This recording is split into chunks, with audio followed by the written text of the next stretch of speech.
शुभ आणि मंगलमय असा आशीर्वाद. या लक्ष्मीचा शुभ आणि मंगलमय असा आशीर्वाद. आज देवतांचा मोठेपणा जर कोणी वाढविला असेल तर सारा या भक्तगणाने वाढविला आहे.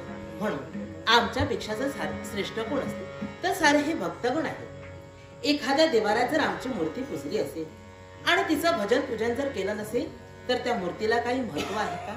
नाही. जर भक्ताने तुम्ही आज त्या मूर्तीचं भजन पूजन केलं असेल तर त्या मूर्तीला महत्व आहे. आणि हाच मोठेपणा कोणी वाढविला असेल तर या साऱ्या भक्तगणाने वाढविला आहे. म्हणून प्रत्येक भक्ताचा संसार कसा सुखाचा व्हावा याच्यासाठी आम्ही झटत आहोत. आहे शुभ आणि मंगलमय असा आशीर्वाद.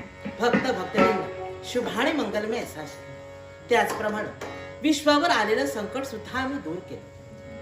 आलेल्या संकटाला प्रसंगानुसार रूप धारण करून योग्य ते रूप धारण करून आलेलं संकट आम्ही दूर केलं आणि हे विश्व सोहळे चालू ठेवले. म्हणूनच म्हणावंसं वाटतंय, विश्वजननी विश्वमाता विश्वजननी